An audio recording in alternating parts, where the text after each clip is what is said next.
Assalamualaikum warahmatullahi wabarakatuh. Bismillah, alhamdulillah. Salatu wassalamu ala rasulillah. La hawla wa la quwata illa billah, amma ba'd.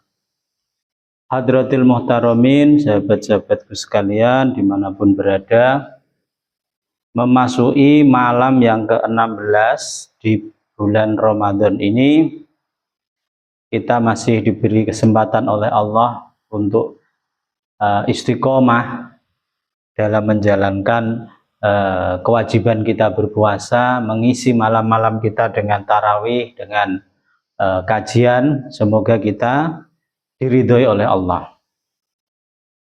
Sebelum kajian kita mulai, mari sama-sama kita kirimkan Fatihah kepada baginda Rasulullah SAW, para keluarganya, para sahabat, para tabi'in, para pejuang, para ulama-ulama, para aulia, wabil khusus kepada guru-guru kita yang telah membimbing kita, juga kepada leluhur-leluhur kita, orang tua kita, sanak ade taulan kita yang sudah mendahului kita, wabil khusus kepada musannafatul kitab ala niyatis sholih. Al-Fatihah. A'udzubillahi minasyaitonir rajim. Alhamdulillahirabbil alamin arrahmanirrahim maliki yaumiddin. Iyyaka na'budu wa iyyaka nasta'in mustaqim shiratal ladzina an'amta 'alaihim ghairil maghdubi 'alaihim waladdallin. Ighfir li wa liwalidayya wa lil mu'minina amin. Terima kasih. Lanjutkan kajian kita kitab Ayyuhal Walad karya Imam Ghazali. Qala al-musannif hadzal kitab rahimallahu taala wa nafa'ana bihi wa bi ulumihi fid dharain amin. Itba'ul ibtida, utawi iki iku anut agawe bid'ah, anut kebid'ahan.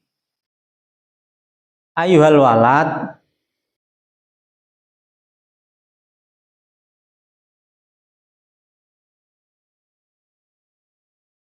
wahai anakku, yang bagi sayukjo laka kedue sira ayakuna ing yen ta ana sira ayakuna ing yen ta ana apa kauluka pengucap sira wa fi'lika lan omongan ira wa qaulika pengucap sira wa fi'lika lan apa kelakuan ira muwafiqon iku nocoki li syar'i maring syariat.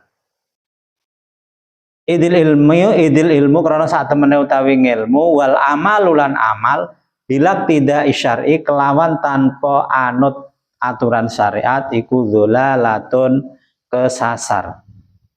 Wayam bagi monggo prayoga laka kedue sira antag taro ing yen ta ora kebujuk sira bisathi kelawan ngaku-ngaku demen Allah wa taati sufiyah lan apa kepalsuan wa mati sufiyah lan kepalsuane wong-wong bangsa sing ngaku sufi li anna suluka hadit thariq krana sak temene ngambah iki dalan yakunu ana apa suluk iku bil mujahadah kelawan apa mujahadah bersungguh-sungguh waqati syahwati lan megot syahwat wa qad isyahwatin nafsi lan megot syahwate hawa nafsu wa qad lihawaha lan ya apa jenenge mateni apa wong ngrangkeng utawa mengendalikan hawa nafsu kesenengan bisa riyadhah kelawan senjata pedange latihan atau riyadhah tirakat la bitom mati ora kelawan kepalsuan watur hatilan kebatilan. Jadi Imam Ghazali berpesan kepada kita, wahai anakku, sepatutnya seyogyanya apa yang kamu ucapkan dan yang kamu lakukan antara ucapan dan tingkah laku kita itu harus sinkron sesuai syariat. Harus sesuai syariat. Sebab apa? Ilmu dan amal itu harus tidak bisa tanpa syariat. Ilmu dan amal tanpa mengikuti syariat itu adalah kesasar, tersesat. Jadi ketika kita mau melakukan amal, melakukan kegiatan, melakukan peribadatan semuanya, itu yang pertama apa? Kita itu harus tahu aturan syariatnya, harus tahu ilmunya dulu. Ya, kemudian ketika tahu ilmunya, ini sesuai enggak dengan syariatnya Rasulullah? Ini bertentangan apa enggak? Soalnya apa? Nanti kalau bertentangan dengan aturan yang sudah ditetapkan oleh Allah dan Rasulullah, yaitu kita pasti akan kesasar. Kayak amal baik tapi tidak diterima. Makanya ini perlunya utamanya kita tholabul ilmi atau mengaji itu. Biar kita tahu mana aturan mainnya, cara-caranya itu biar kita tahu itu. Nah, ketika sudah tahu aturan mainnya, kita laksanakan itu, dikonfirmasi ya ini sudah sesuai apa ini hanya aturan-aturan ini sesuai dengan syariat apa enggak. Ya, makanya perlunya kita sangat dianjurkan untuk diwajibkan, sangat diwajibkan untuk mengaji, mencari ilmu. Payam bagi laka, maka jangan sampai kita itu ketipu dengan orang-orang yang mengaku dekat dengan Allah, mengaku wali, mengaku kiai, mengaku syekh. Nah, itu jangan sampai kita tertipu dengan itu. Apalagi berdalih misalnya orang sufi, orang khariqatul adah. Nah, itu jangan sampai kita tertipu dengan hal-hal tersebut. Karena terkadang mereka itu hanya menipu saja. Ya, yang kita nanti yang buat aturan itu apa? Ini sesuai syariat apa enggak? Sesuai yang diajarkan Rasulullah apa enggak? Ini yang diterangkan para ulama apa enggak? Nah, itu harus jelas. Sebab untuk menggapai makam ini, untuk menggapai jalan menuju pada Allah, yang mana itu antara ucapan dan kelakuan, terus ilmu dan amal itu harus sinkron dengan syariat. Untuk mencapai menuju Allah ini, ya ini perlu kesungguh-sungguhan kita. Bukan ngibadah itu ngawur, itu enggak, harus proses mujahadah, bersungguh-sungguh. Kemudian juga ada kita itu memutus keinginan hawa nafsu kita. Jangan sampai kita memperturutkan keinginan hawa nafsu. Juga qatlus hawa, keinginan-keinginan, memutus keinginan-keinginan syahwat nafsu kita. Di samping kita memutus juga nanti qatlu itu maknanya membunuh nafsu kita, mengalahkan nafsu kita.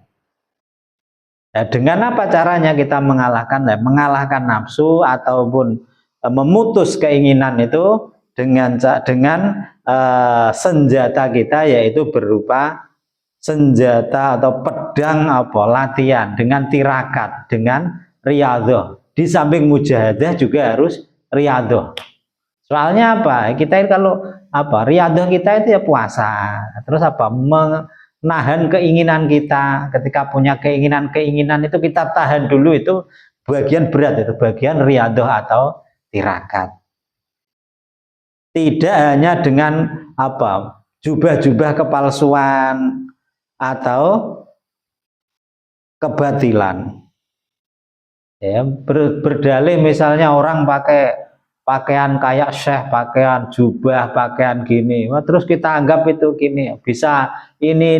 Nah, kalau masalah bisa melihat sesuatu atau enggak itu kan ya antara dukun dan kiai itu kan ya sama-sama bisa, cuma jalurnya yang berbeda. Yang repot ini kan dukun macak kiai, seolah-olah kiai untuk menarik ini. Tapi motifnya hanya sekedar keuntungan pribadi. tidak ada motif untuk menata orang tersebut, mengajak orang tersebut ke jalan Allah, ke jalan Rasulullah. Ini yang perlu kita garis bawahi di situ. Jadi kita jangan sampai tertipu. Wa'lam lan ngerti sira annal lisan al mutalliqa wal qalbul mutbaqa al mamlu'a bil ghaflah wasyahawat. Alamatus saqai fa idza lam taktul nafsa bisidqil mujahadah fala yahya qalbuka bi anwaril ma'rifah. Jadi ketahuilah bahwa ucapan lisan ini yang tidak terkontrol. Nah, lisan-lisan yang tidak terkontrol, terus hati yang tertutup. Hati kita kok kita penuhi dengan iri, dengki, terus memperturutkan nafsu. Ini kok kita tidak mampu mengontrol itu, atau lisan yang lisan kita yang ceroboh. Nah, ini sebab apa? Semua inilah antara lisan yang tidak terkontrol, terus hati yang tertutup. Nah, ini dipenuhi dengan penuh kelalaian kita. Hati kita dipenuhi dengan kelalaian kita, dan juga syahwat itu, ghaflah dan syahwat. Nah, makanya alamatnya orang yang celaka. Orang celaka ini punya alamat, yaitu ketika tidak merangi hawa nafsu, tidak melawan hawa nafsunya. Nah, ini ciri-ciri orang yang celaka, tidak mau memerangi hawa nafsunya, kemudian bersungguh-sungguh mujahadah. Ya, maka orang tersebut hatinya tidak hidup, hatinya akan mati. Ya, maka orang-orang yang tidak mau merangi hawa nafsu dan juga bermujahadah, bersungguh-sungguh di situ, ya maka orang-orang itu hatinya tidak akan hidup, tidak akan ada tumbuh di situ, memancar cahaya-cahaya kemakrifatan, cahaya-cahaya pengenalan kepada Allah, cahaya-cahaya pengetahuan dari Allah. Jadi kuncinya itu tetap mujahadah itu, dan juga memerangi hawa nafsu. Wa'lam ngerti sira anna ba'da masalika, sebagian masalahmu, masalahnya yang ditanyakan oleh Khadim Syekh siapa kemarin itu, putranya Syekh Imam Ghazali ini yang jadi menulis ini, yang jadi pertanyaan-pertanyaan itu. Wa'lam anna ba'da masalikal lati sa'altani anha la yastaqimu jawabuha bil kitabi wal qaul, bil kitabati wal qaul. In tablughatil kal halati ta'rifu ma hiya wa illa fi'liha fa ilmuha minal mustahilati li annaha dzauqiyah. Kullu ma yakunu dzauqiyah la yastaqimu wasfuhu bil qauli ka khalwatil halwa wa mararatil marra. La ta'rifu illa bidzauqi kama hukiya. Jadi ketika segala sesuatu ini segala masalah yang telah ditanyakan kepada Imam Ghazali, ini tidak mungkin dijawab oleh beliau hanya dengan tulisan atau dengan ucapan-ucapan beliau. Tetapi semua masalah-masalah itu bisa diketahui ketika yang bertanya ini mengetahui perkara yang muhal, atau karena itu sangat tidak mungkin dijawab, karena ini berbentuk zauqiyah, berbentuk rasa. Jadi ilmu zauq, ilmu pangrasa. Makanya Jawa itu kan kuat dalam ilmu rasa itu. Nah, ini jadi pertanyaan-pertanyaan ini tidak akan mampu cuma dijawab dengan tulisan, dengan ucapan, itu tidak mampu. Karena ini berhubungan dengan ilmu zauqiyah, ilmu rasa. Nah, segala sesuatu yang berhubungan dengan ilmu rasa, ilmu zauq, nah itu tidak bisa jelas hanya dengan disifati dengan ucapan. Seperti misalnya manisnya gula. Itu kan kita tidak bisa menjelaskan gula itu manis, gini-gini kan tidak bisa.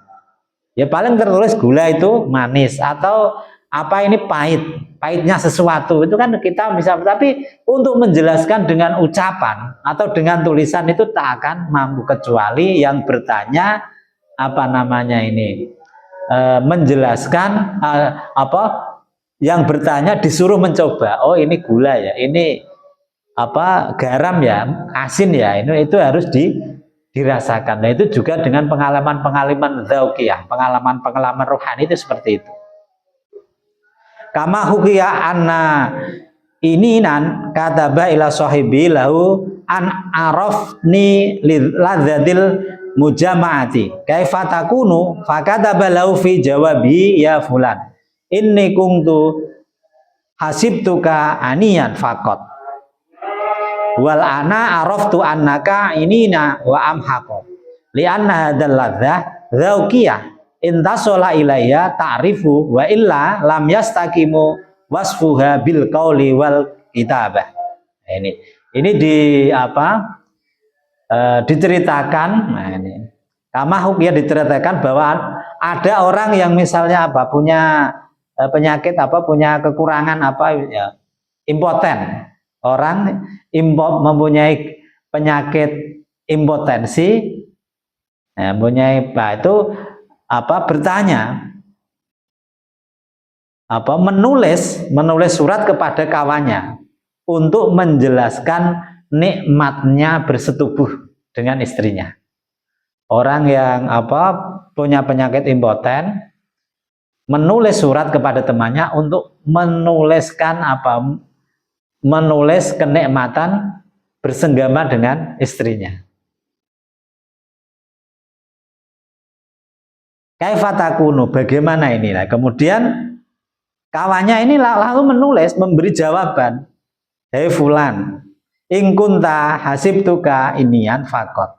Ketika ditanya, dimintai apa namanya untuk testimoni lewat tulisan misalnya tentang apa nikmatnya bersetubuh. Nah itu temennya pasti menjawab. Nah ini temennya apa ya? Ya fulan, hei fulan.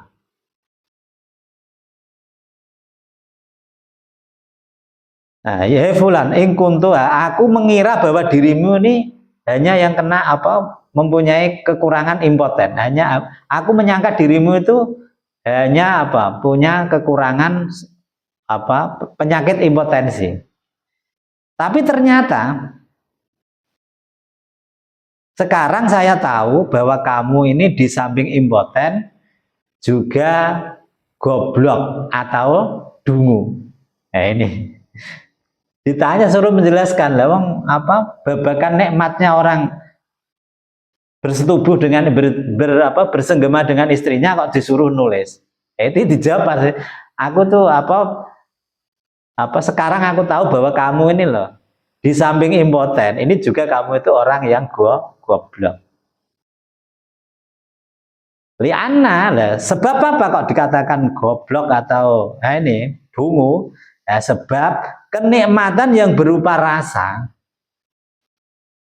itu tidak bisa apa hanya dengan ditulis atau ditulis saja, kecuali engkau mengalaminya maka engkau akan mengetahuinya.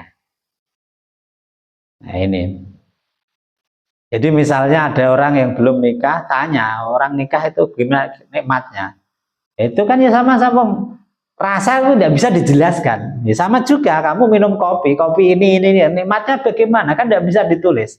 Nah itulah apa istilahnya pengetahuan kita, zauq kita kepada Allah itu seperti itu. Nah, soalnya apa? Kenikmatan zauq ya, ini tidak bisa apa? Tidak bisa hanya kecuali orang itu tidak mengalaminya, maka ya tidak akan mungkin bisa disifati lewat ucapan atau tulisan.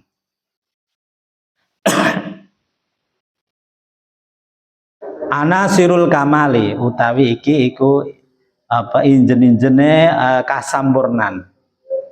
Ayuhal walad ba'du masalika min hadil qabil wa ammal ba'du alladhi yastaqimul jawab lahu faqad dzakarnahu fi ihya'i ulumi wa ghairihi wa nadhkuraha huna nabdan minhu wa nusira ilaihi fanaqulu qad wajaba 'ala salik arba'atu umur. Amru awal i'tiqadu sahihun la yakuna fihi bid'atun wasani taubatun nusuhun la yarji'u ba'da illa zallati wasalis istirdaul husumi hatta la yabqa li ahadin alaika haq warabi taksilu ilmu syariah qadra ma tuwadda bihi awamirallahu ta'ala. Alhamdulillah. Sebagian masalah ini loh yang sudah ditanyakan ini bersifat zaukiyah. Maka sebagian pertanyaan dari sebagian golongan ini ada yang setengah, ada sebagian pertanyaan yang yang menjelaskan jawaban dari hal tersebut, kemudian itu dijelaskan dalam kitab, sudah dijelaskan dalam kitab Ihya Ulumuddin atau kitab-kitab yang lain, kitab-kitab Imam Ghazali yang lain. Jadi sebagian masalah yang telah ditanyakan itu yang bersifat zaukiyah dan sebagainya itu mungkin sebagian itu sudah terjawab di dalam kitab Ihya Ulumuddin ataupun kitab-kitab Imam Ghazali yang lain.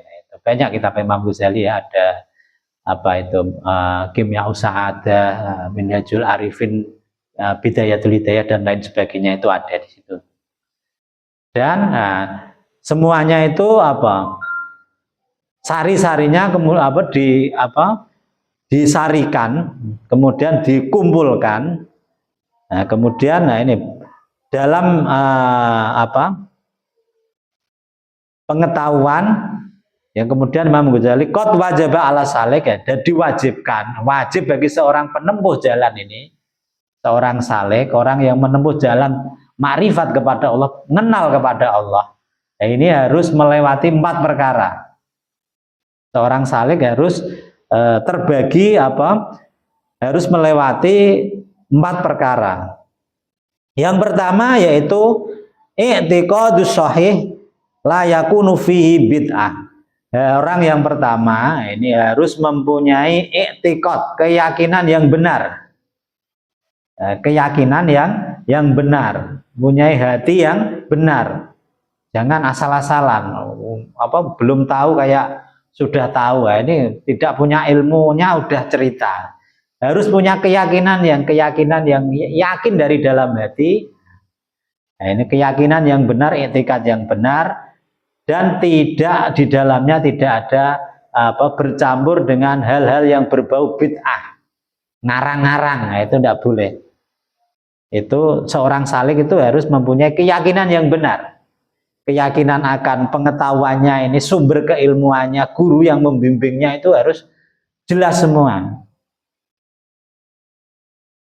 Kemudian yang kedua, seorang salik itu harus taubatan nasuha, harus melakukan tobat nasuha, yang mana setelah bertobat dia tidak akan mengulangi kesalahan-kesalahan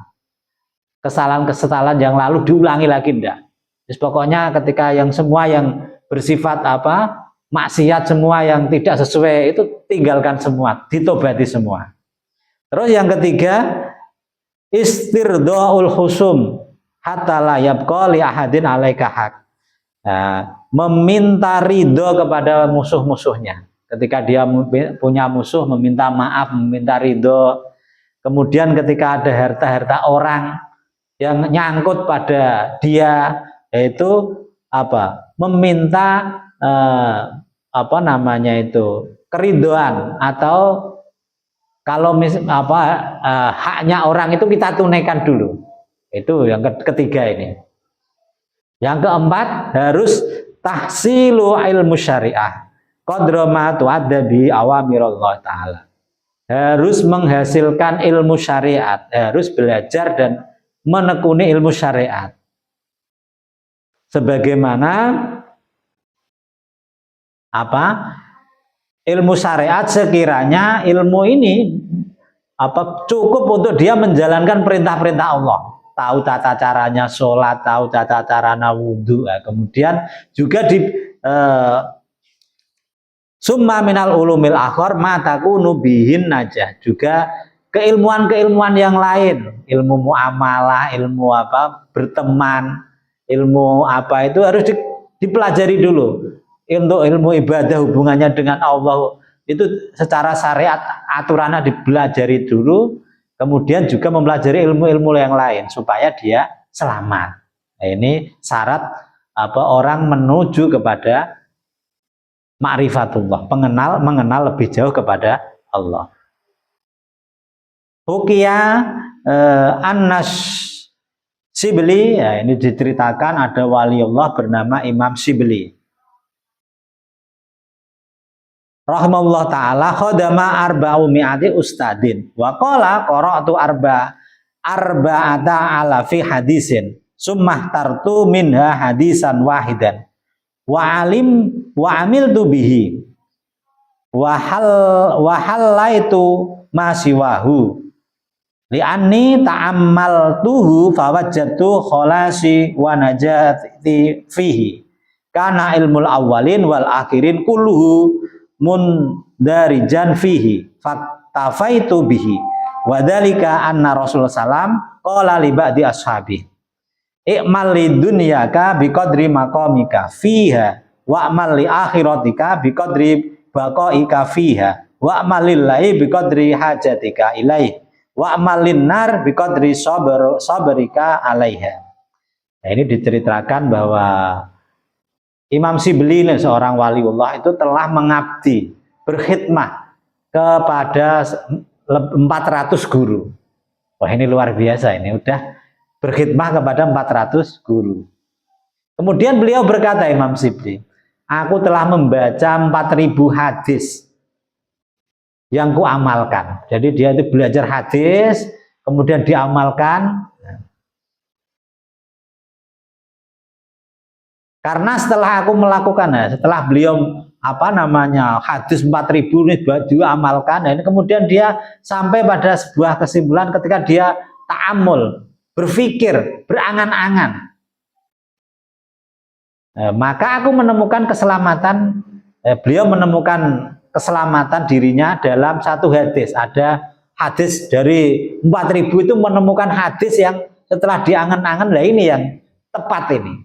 Ya, yang tepat ini, hadis ini yang pas ini, yang merangkum semuanya ini dari 4000 hadis. Ya, hadis itu adalah yang Rasulullah katakan, kesabdakan kepada para sahabat.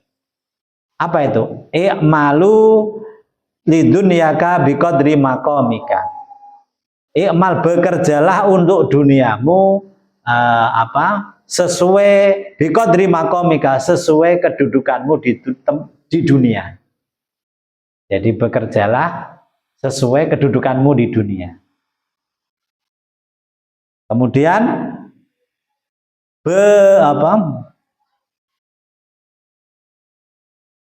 wa'mal, beramalah untuk akhiratmu biqadri baqaika fiha, sekira beramalah untuk akhirat sesuai nanti baqaika, keabadianmu di akhirat.